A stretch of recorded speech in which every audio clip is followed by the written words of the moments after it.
Pues en esta ocasión nos encontramos con Serrucha. Muchas gracias, Serrucha, por abrirnos las puertas de tu casa y permitirnos platicar contigo.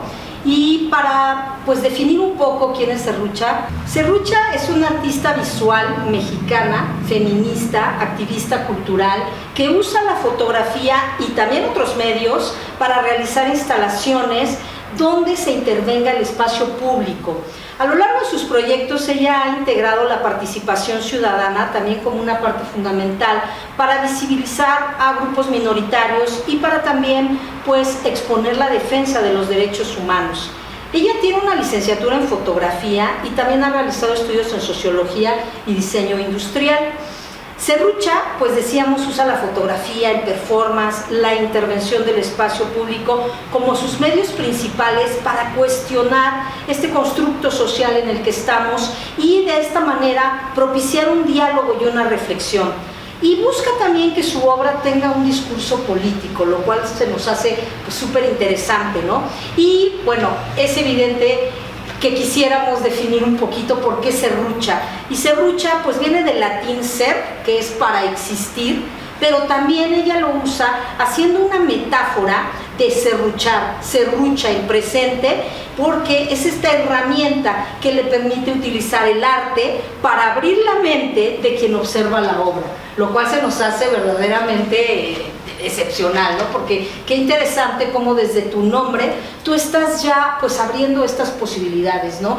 Y no desde una altanería, de decir, yo desde acá en mi autoridad voy a abrirles la mente, no, sino justamente por qué utilizas estas herramientas, Serrucha, por qué propiciar el diálogo con la gente y por qué a través del arte propiciar justamente este tipo de reflexión. Platícanos. Pues bueno, gracias por venir aquí a la casa, estudio, oficina. A mí me parece fundamental el arte porque es la manera en la que nos relacionamos con las personas, ¿no? Toca las emociones, ¿no? Los sentimientos, diferentes maneras de entrar para tocar ciertos temas, ¿no? Entonces, el arte, aparte, lo podemos ver en todos lados, ¿no? O sea, es parte fundamental de cómo nos construimos como cultura y como sociedad.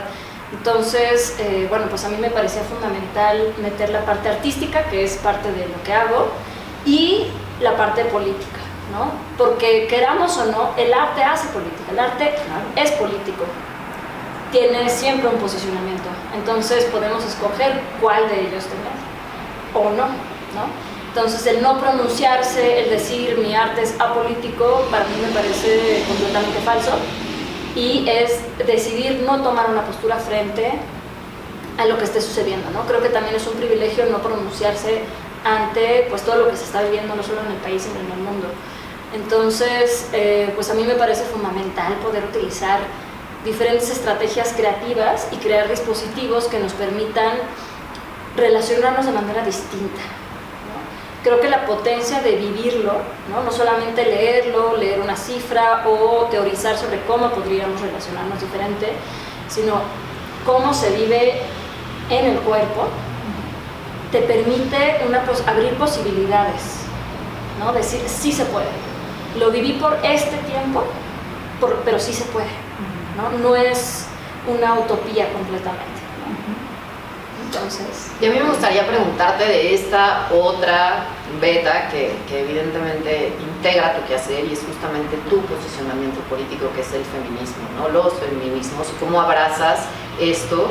Y quizá sería interesante que nos cuentes cómo llegas a ello, es decir, en qué momento te decantas y te reconoces abiertamente feminista y lo llevas a tu praxis artística.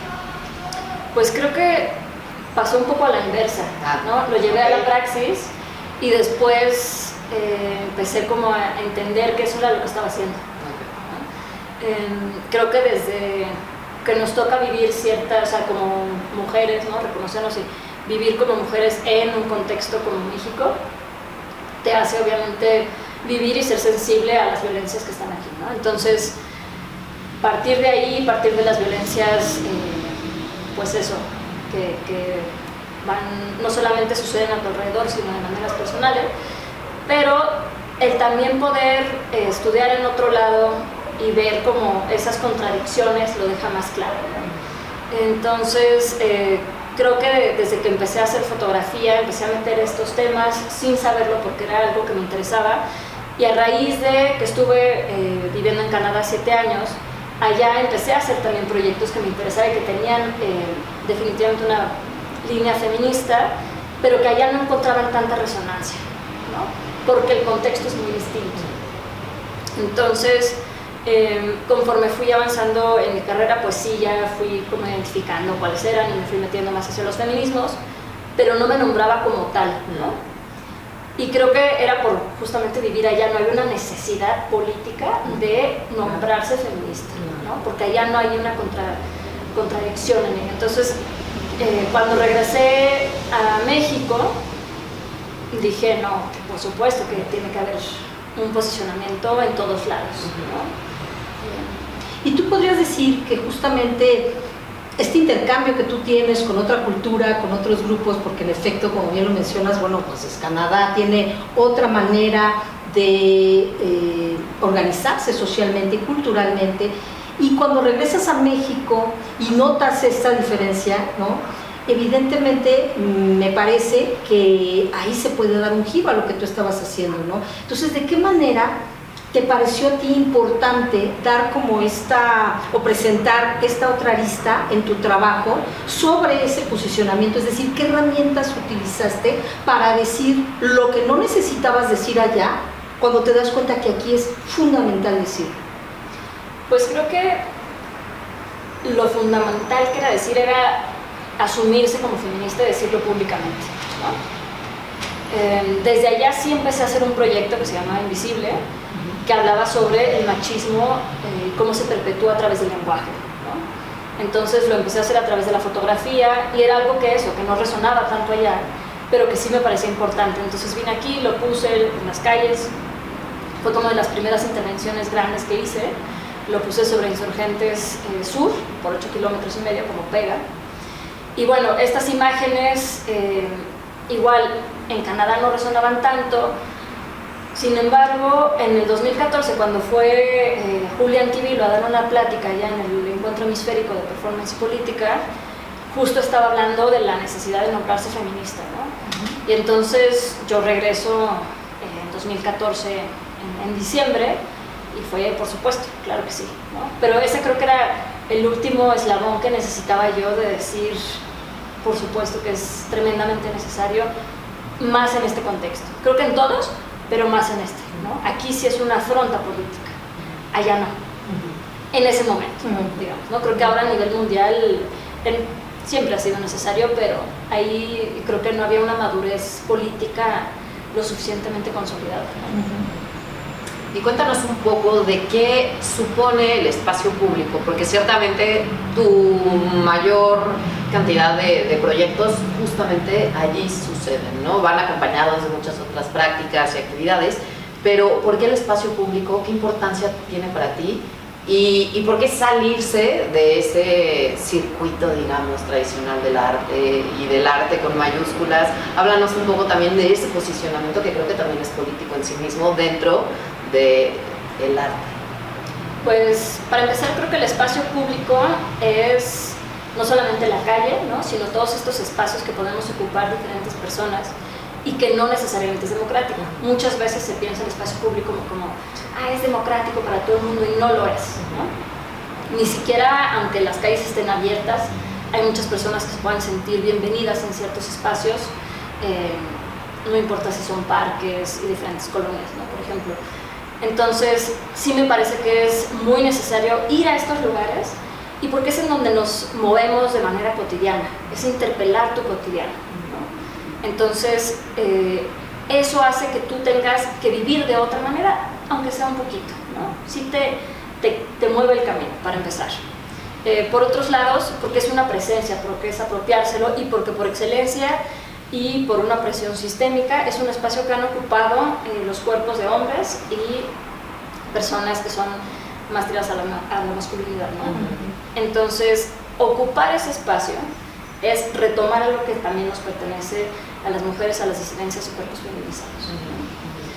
Eso por un lado.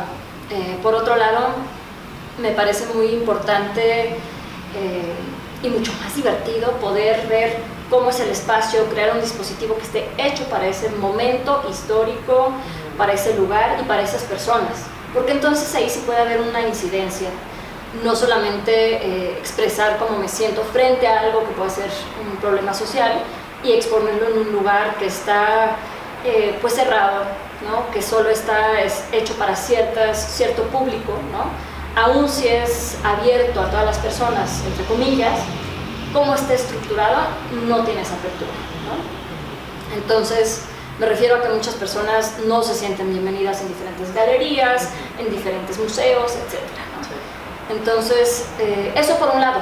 Por otro, el mismo, digamos que el mismo mundo del arte contemporáneo, con A mayúscula, etcétera, aparte de ser muy elitista, no le ha dado tanto la bienvenida a la práctica social, ¿no? Que es este arte que hacen, arte y activismo que genera estos dispositivos que sí tienen un tipo de incidencia, ¿no? Entonces, siempre o era tú lo que te estás haciendo no es arte, es a lo que tienes que ir con una ONG, esto no es fotografía, si te vas con la ONG esto es demasiado artístico, ¿no? Entonces, siempre había un intermedio, ¿no? En donde no sabías dónde estar.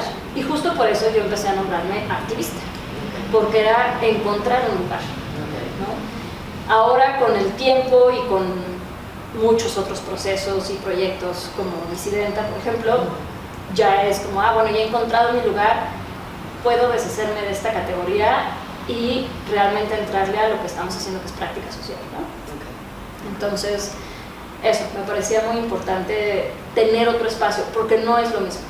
No estás haciendo una incidencia, no me parece que hacer un cuadro sobre la guerra vaya a tener una incidencia en la guerra, no que una lo vaya a hacer con lo que está haciendo a manera global, pero sí puedes tener como pequeños puntos de posibilidades, ¿no? Claro. Y en ese sentido, Serrucha, tú evidentemente has hecho y has manifestado que todas estas actividades que tú realizas, esto que tú haces, lo haces de una manera autogestiva. Y es interesante mencionarlo, porque de pronto la gestión cultural es una tarea bastante difícil, es una tarea que hay que estar, ¿no?, como parece, picando piedra, y sobre todo hablando desde los feminismos. Es súper difícil y obviamente no es, como tú dices, llegar a una galería y decir, pues aquí está mi trabajo, si les gusta lo presentamos, se vende muy a gusto, o voy a gestionar una exposición que sea itinerante para que mi arte se dé a conocer y se va a presentar en museos. Aquí estamos hablando de arte público, arte en la calle.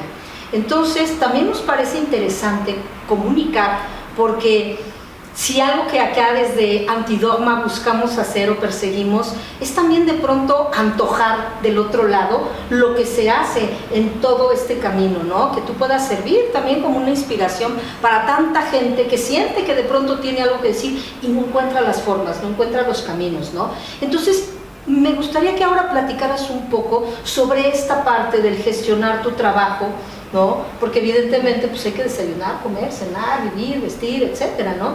Y del arte de pronto se vuelve difícil, ¿no? Ya alguna vez lo mencionábamos en una de las entrevistas y en una de las notas que se hablaba que cuando tú mencionas que te quieres dedicar a esto, pues voltean a decirte, chula, te vas a morir de hambre, ¿no? Y entonces, ¿cómo es que no morimos de hambre? O sea, ¿y tú cómo es que haces esta parte para justamente poder disfrutar también lo que tú estás haciendo, ¿no? A la par de la denuncia que haces, además de el involucrar a la gente en este punto de reflexión, de pronto hacer provocaciones para que también se den estas reflexiones. Entonces, ¿cómo haces toda esta parte de la gestión que nos parece también súper importante? Pues, digo, para empezar me parece maravilloso que lo pongan sobre la mesa porque es muy necesario, ¿no? Y porque es muy distinta la gestión que se tiene que hacer cuando estás haciendo proyectos de práctica social, ¿no? Por mucho tiempo hice trabajos varios, en algún momento asistí a un artista y entonces ya podía como dobletear, ¿no? Hacer algo de mis proyectos y trabajar ahí medio tiempo. Por otro tiempo hice talleres, me metí a dar talleres, y también talleres de fotografía específicamente, y trabajar para varias personas y pues írsela llevando, ¿no? O sea, creo que el crear es una necesidad, Si no, no lo seguiríamos haciendo. Sí es una necesidad no solamente alzar la voz, sino crear desde la parte artística, porque ese es un lenguaje, ¿no? Si yo pudiera ser de las personas que va y pone directamente el cuerpo, ¿no? Como diferentes activistas, tal vez estaría haciendo eso, porque sí me parece necesario, pero no soy ese tipo de persona, mi lenguaje es otro, ¿no? Entonces, me parece que todos tenemos una responsabilidad social de hacer que este mundo sea un poco mejor, por no decir menos mierda, ¿no? Sí. O sea, entonces, desde la parte autogestiva por mucho tiempo, pues eso, ha sido pagar y hacer mis propios proyectos, lo cual se convierte en algo tremendamente precario, ¿no? O sea, porque no tienes ahorros, no tengo hijes, ¿no? Entonces no tengo esas responsabilidades, pero aún si quisiera tenerlas, no me lo puedo permitir en este momento, ¿no? O no me lo he podido permitir en otros momentos, digamos. Por un lado, por otro, pues justo, ¿no? La obra no es vendible, no es algo que la gente diga, ay, ¿por qué no llevo esto a mi sala? Porque no está hecho para eso, ¿no? Sí podemos traducir ciertas cosas o ciertas vivencias a objetos que se puedan llevar a otros lados, pero por lo general es muy difícil y no es algo que la gente quiera comprar. Entonces, por ese lado es difícil. Por otro, el que te den becas y decir que es práctica social, no existe ni siquiera la categoría en lo que antes era el FONCA, ¿no? Ahora el sistema. Entonces, y sigue sin existir. Entonces te metes a medios alternativos y si bien te va. Sí. Entonces, pues ha sido bastante difícil. Afortunadamente, en algún momento Lorena Wolfer y yo nos conocimos y ha sido de las mejores cosas que me han pasado, de verdad, porque empezamos a trabajar, ella me invitó a algunos proyectos, ¿no? Ella como curadora o como curadora y artista como de los proyectos, y entonces sí es de las primeras personas que sí empiezan a pagar, ¿no? Por hacer la obra, honorarios, más el material, ¿no? O sea, algo digno. Sí. Entonces, bueno, empezamos a colaborar ahí y a raíz de la pandemia, pues cada quien daba sus talleres por separado, ¿no? Y dijimos, pues para empezar hay que unirnos. Ella creó Frenta, ¿no? Que era empezó con Frente, que era el Frente para Trabajadores del Arte y la Cultura, el Frente Amplio para Trabajadores del Arte y la Cultura, después se convirtió en Frenta y después me invitó justo a ser partícipe de Frenta y de ahí nos quedamos 8 y dijimos vamos a hacer un proyecto, lo fundamos, empezaron a salirse unas cuantas y nos quedamos con lo que hoy es Disidenta, Comunidad de Prácticas Sociales y Saberes Feministas, que lo llevamos prácticamente ella y yo y ha sido pues toda una labor de autogestión y de levantar este proyecto. Pues qué bonito y qué sanador y qué, no sé, similares caminos o conclusiones, pues, porque siento yo que también el proyecto mismo de Antidogma, evidentemente proyecto hermano de Disidenta, parte, ¿no? También de toda una serie de transformaciones y sabemos lo que hay detrás de levantar algo de ese tamaño y lo que supone, porque además es una labor constante de estar en redes, de estar generando contenidos y también apelar a la visualidad. Entonces también nosotras nos hemos dado cuenta de la potencia que hay ahí y ciertamente nada más regresar a la parte de la colectividad. Me encantaría que nos mencionas un poco de esto, ¿no? O sea, la importancia también de generar redes sin que suene a lugar común, pero que ciertamente es que tenemos que hermanarnos y tenemos que tirar para adelante juntas de la mano, porque pues de lo contrario, en efecto, teniendo en cuenta la lógica precaria y lo complejo que es, no por esto imposible, pero sí lo complejo y lo mucho que hay que talacharle,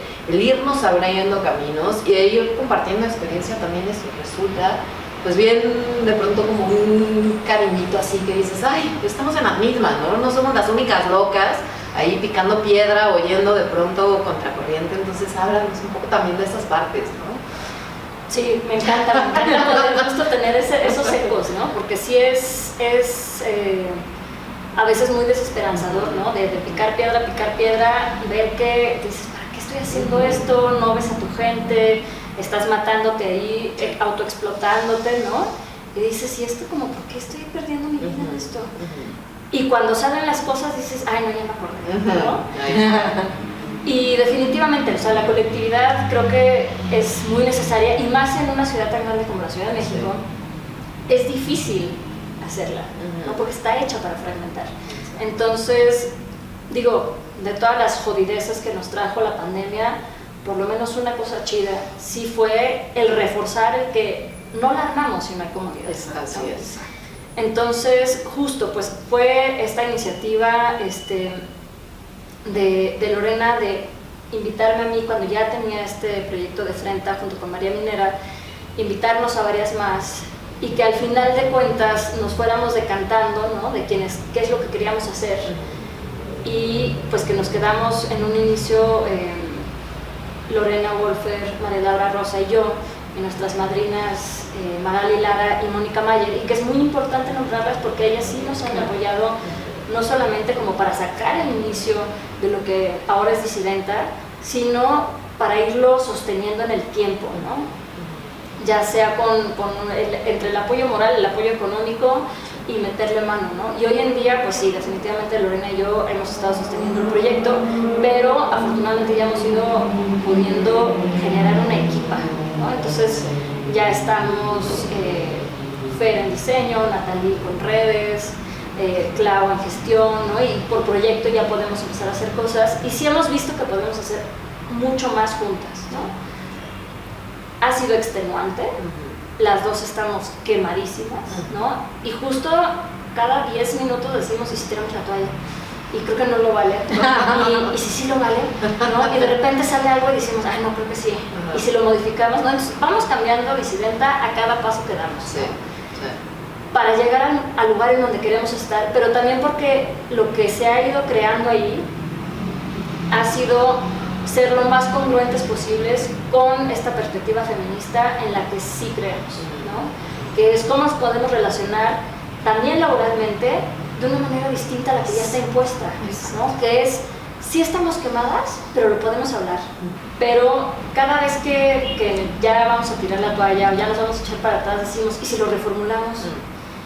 Y entonces vemos que sí se puede, ¿no?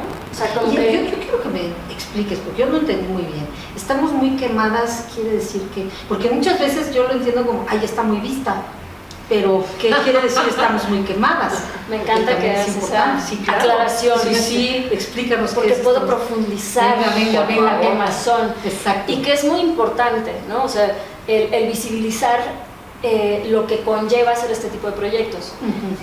Porque tienen esa cercanía con el arte, ¿no? De hacer arte y de financiar tus propios proyectos, ¿no? De subsidiarlos también, de múltiples maneras, pero también en los activismos. Y entonces cuando conjuntas esas dos partes, que a ojos de la sociedad tienen que ser gratuitos, es por amor al arte, es por amor a la causa, la precariedad se enaltece, ¿no? Entonces te quedas en un lugar de mierda, justamente. Y a lo que me refiero con quemadas es con estar cansadas, exhaustas, mal pagadas, corriendo de un lado al otro, sin dormir. A veces decepcionadas. ¿Sí? de las cosas, de la una de la otra, de tener que estar sosteniendo todo el tiempo, de no tener tiempo libre, de no tener vida prácticamente, ¿no? De decir como, ¿por qué chingados sigo haciendo esto? Y eso, o sea, nos tiene fundidas ya a grados de que, claro, que eso enferma el cuerpo, eso hace, ¿no? O sea, estás con el dolor de espalda, con la fatiga crónica, con meterte ahora ya antidepresivos, o sea, con tener que sacar todas las herramientas posibles para poder seguir sosteniendo, dices como, ¿por qué? ¿Y hay miedo, Serrucha? De pronto hay miedo en un momento dado cuando tú te paras en la calle, cuando estás tratando de manifestar, porque justamente hace unos días platicando con un amigo sobre estos temas, él nos explicaba, ¿no?, que a nivel legal, a nivel jurídico, en una circunstancia y en un momento en donde hay una situación de emergencia, el utilizar estas estrategias de arte como canales para manifestar pues, pensamiento político, para manifestar atención, esto está sucediendo, es válido salir a la calle y manifestarlo de diversas maneras. La dificultad, nos explicaba, estriba en que muchas veces las propias personas creadoras no conocen sus derechos y no saben a qué tienen derecho una vez que han hecho una manifestación creativa, porque justamente el arte tiene el derecho de existir y el Estado, la obligación, de velar por su protección y por su permanencia.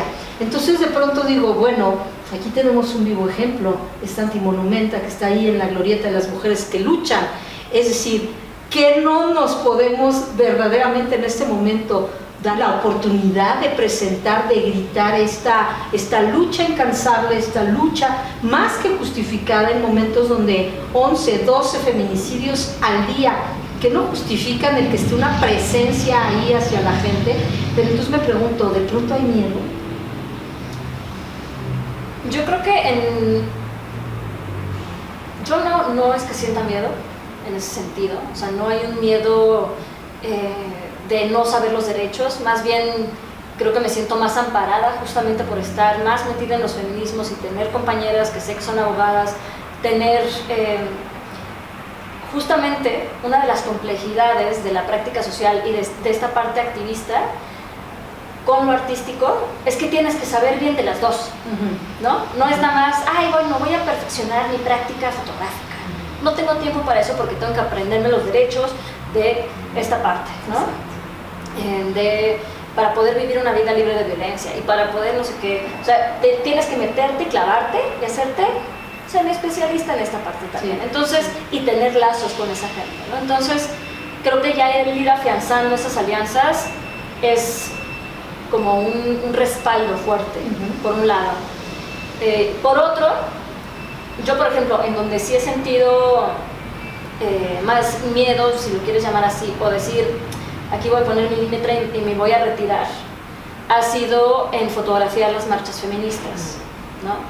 En donde ahorita ya han cambiado, sí, y entonces ya les echamos más flores, ¿no? Las policías y demás, pero cuando empezaron a haber cada vez más enfrentamientos, sí, yo decía, a mí me llevan y se llevan mi equipo, sí, claro, y yo no pertenezco a ningún medio, a mí nadie me va a ir a sacar del bote ni me va a regresar mi equipo, ¿no?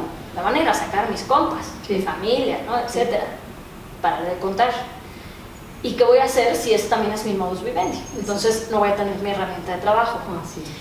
Deja tú que no me la quiten, que me la llenen de polvo, que me la llenen de tal, o sea, la rompan, que la vandalicen, ¿no? ¿Qué hago con eso? Sí.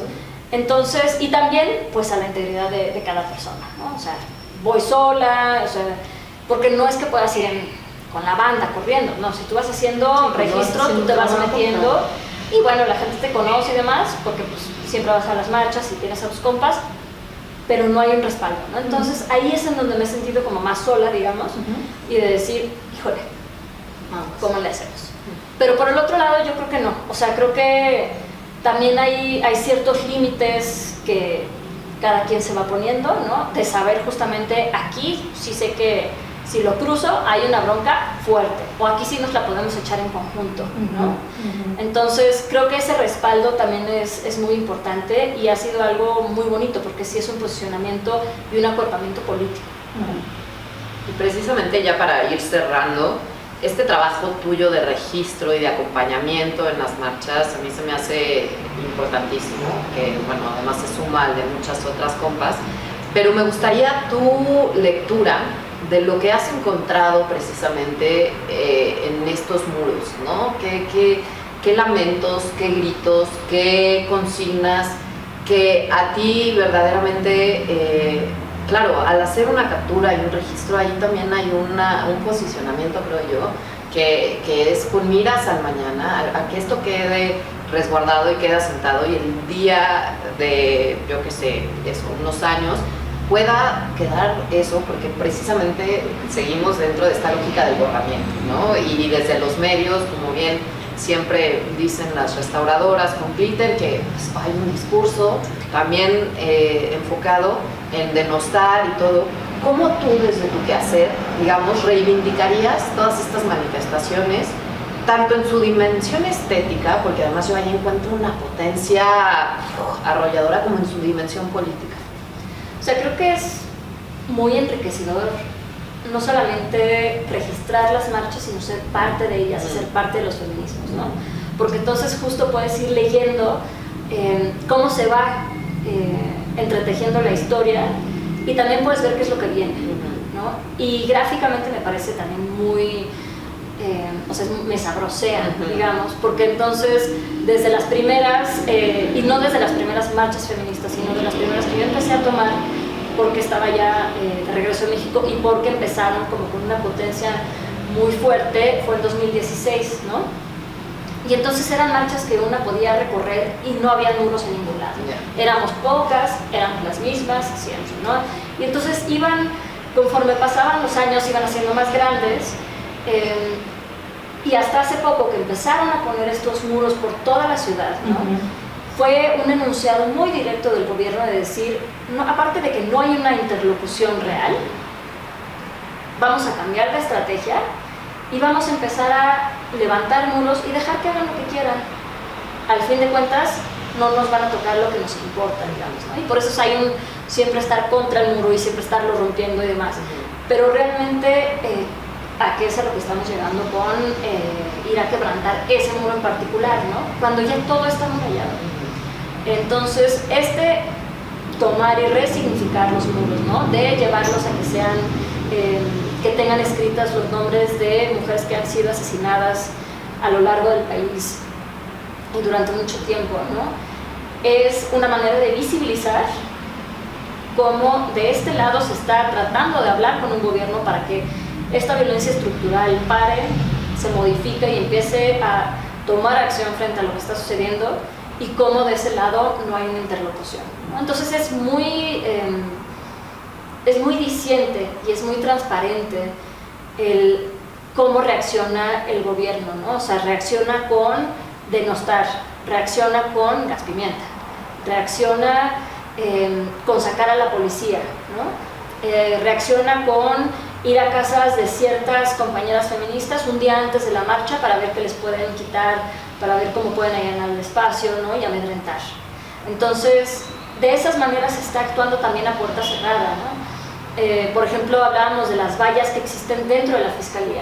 Estas son las de afuera. ¿Cuáles son las que están adentro? ¿Cuáles son los procesos que se están impidiendo de manera estructural para que los casos de feminicidio no sean resueltos de manera expedita, justa, ¿no? Para que no sucedan, punto. Entonces, es justo como una transparencia de cómo se maneja la estructura, ¿no? Y me parece muy bello poder hacer ese registro, ser parte de lo que está sucediendo y, bueno, pues también sentir que somos parte de la historia en tiempo real, ¿no? Exacto.